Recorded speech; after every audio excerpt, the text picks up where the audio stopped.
On this episode of Africa and the City, I traveled to Nigeria, Africa's most populous country, to witness the country's presidential elections. But immediately upon my arrival, those elections were postponed. So then I set out for a different adventure. I discovered a secret refugee camp in Lagos consisting of Nigerians who have fled Boko Haram atrocities in the north of the country. The militant sect wants to impose an Islamic state across northern Nigeria and has waged war against Christians and even Muslims for nearly 6 years. Several areas in the north are losing its residents to the dreaded sect, with many of them turning up right here in Lagos. I'm also a refugee. I hardly escaped with my life from those terrorists. I'm living in a refugee camp there, which is still undiscovered by the Lagos state government. Yes, there are thousands of us inside Happy Home down there, and this state government is not aware of people existing as refugees. If God made me opportune an appointment letter with Lagos state government, I will forget about the north. What the hell am I going to do over there again?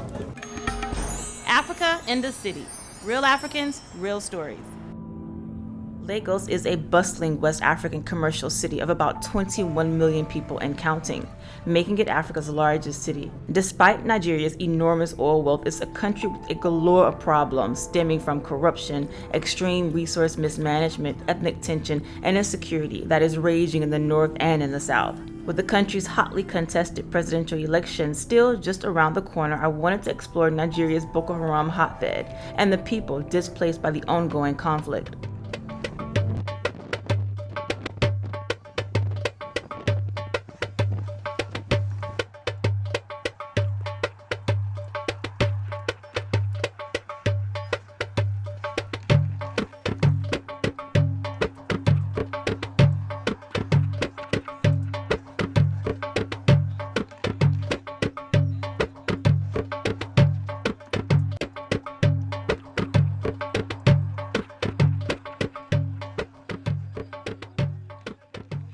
We come to Lagos just as refugees. We escape death, we escape terrorists.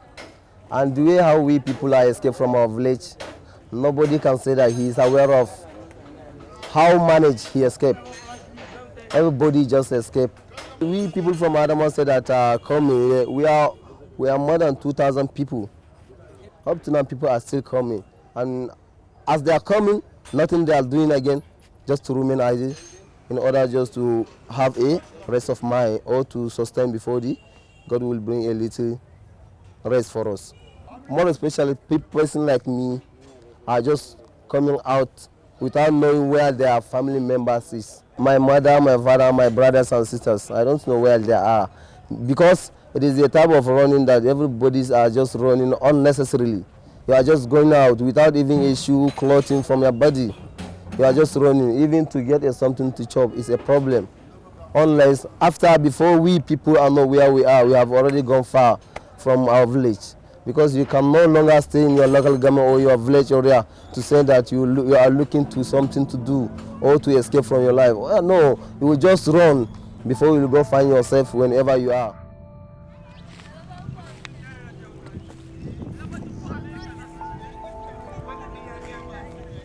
My name is Dogara Nuhu. Okay. Yes. And how long have you been living here? I'm 2 weeks now, from Adamawa State, from local government area.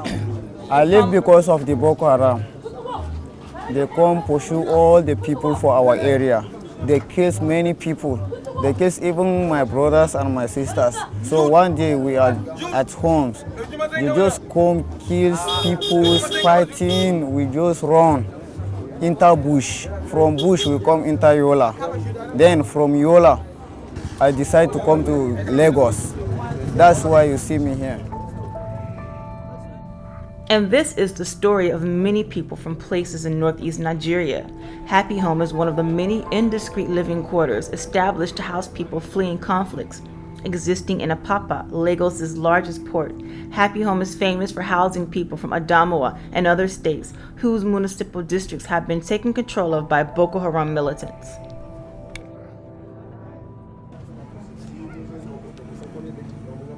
I by name Mr.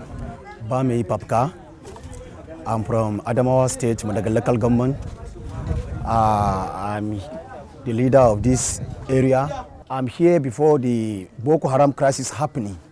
Like our local government, almost all of our people, they leave our local government enter into Yola, because this the local government, Boko Haram has already captured that place from government, and they are the one that rule that area. So how should I agree to return again? Can I carry my life, go to them? The Islamic militant group Boko Haram, which translates into Western education is a sin, was founded in 2002 as an ideal for jihad or holy war for Allah. After the execution of the then flamboyant leader Muhammad Yusuf in 2009, the so-called fearless Abu Bakr Shekau took up leadership, and Boko Haram became extremely radicalized, with the militants soon overseeing numerous violent uprisings in northeast and central Nigeria. Using force, kidnappings, and terror, Boko Haram gains followers who carries out suicide bombings, killings, and other carnage against Christians and Muslims alike. Today, Boko Haram controls about 20,000 acres in North Nigeria. That's the size of Belgium, and nearly the size of West Virginia in the US. The brutality has left more than 13,000 people dead, and about 1.5 million people displaced, with many spilling over into Chad, Niger, and Cameroon. Although regional efforts are underway to combat the terrorists, several local governments are still under the control of Boko Haram. And even with the new promise from current President Goodluck Jonathan, who postponed the country's elections to stomp out the terrorists, many residents are still reeling from the effects of encounters with Boko Haram. And because of that, few have plans to return home.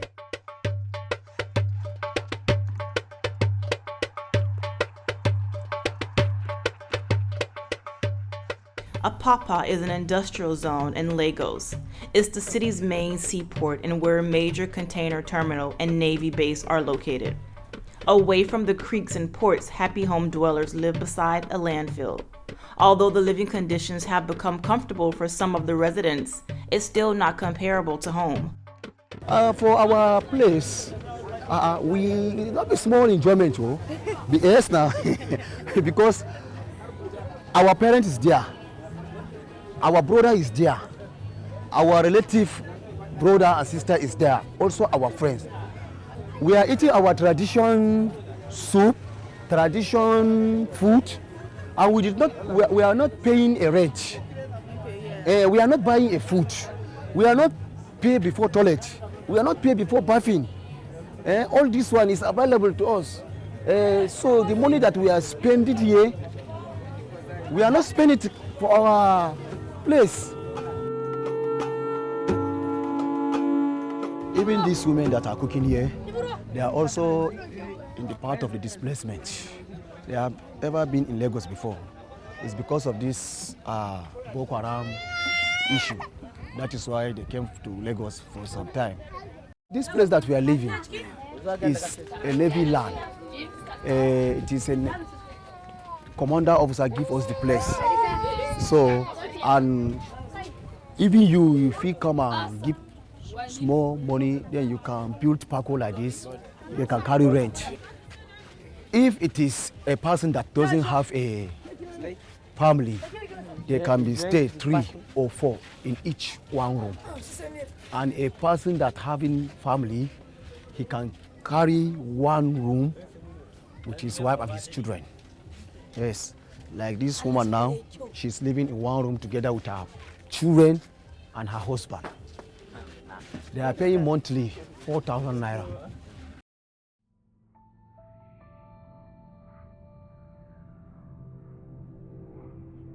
Even all of the people that you are seeing here, they like to return to Adamawa, but the problem is that the Boko Haram issue is not stopped. By the time that this Boko Haram issue is stopped, you cannot see many people like this. You see, and look at the tailor that is used to sew a cloth to our senator, to our governor, to our reps, to our chairman. Look at the tailor now. But because of this problem, they lost him. It's also part of the displacement people. So when he went to work, he's driving Okada. So he's hit by a downpour car. So Did it break? a break.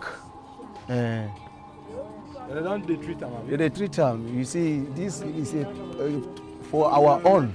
If somebody break like this, it's a traditional native one. Is the one that treats him. Yeah. So the bone setters has already set and tied it now. Yeah. So it's gonna be okay. Yeah. Historically, religion has been the source at the center of Nigeria's conflicts, with the country's north being predominantly Muslim and the south Christian. An Adamawa State, before Boko Haram's fury, half the population represented the Christian faith. At Happy Home today, though, Christians and Muslims coexist peacefully.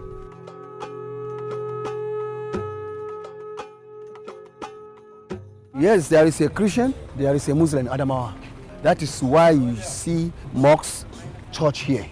And even in the same family, you will see other people Christian, other people Muslim, but the same family.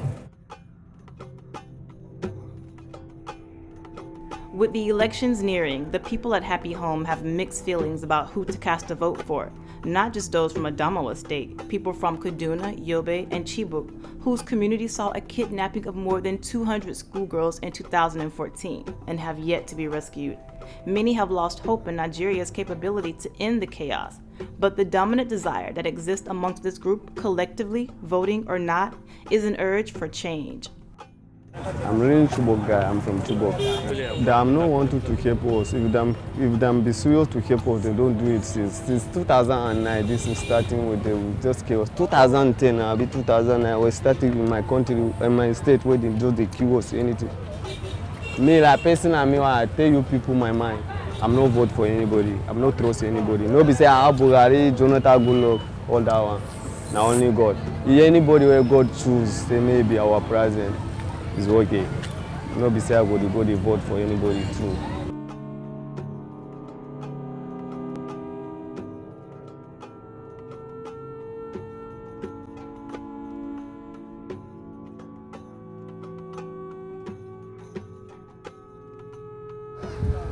As we are living here, we are a little bit happy because our life is safe here. So, but we want our government to restore peace in our community so that, if not for the sake of us, but for the sake of our parents, so that our parents can go back to their normal houses and do their domestic and craft work there, so that they don't have to depend on people in the city. We want change. We want to, definitely we want change. We need change. Because, you know, we have suffered a lot. We have seen a lot. So we need change. So you will be voting on March 28th? Yeah, I will vote. Definitely I will vote. By the grace of God.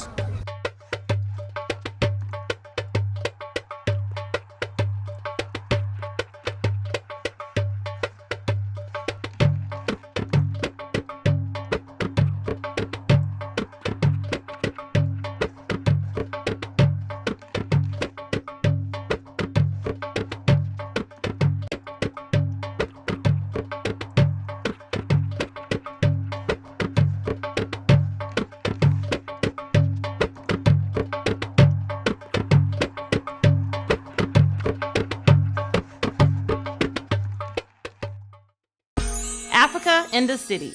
Real Africans, real stories.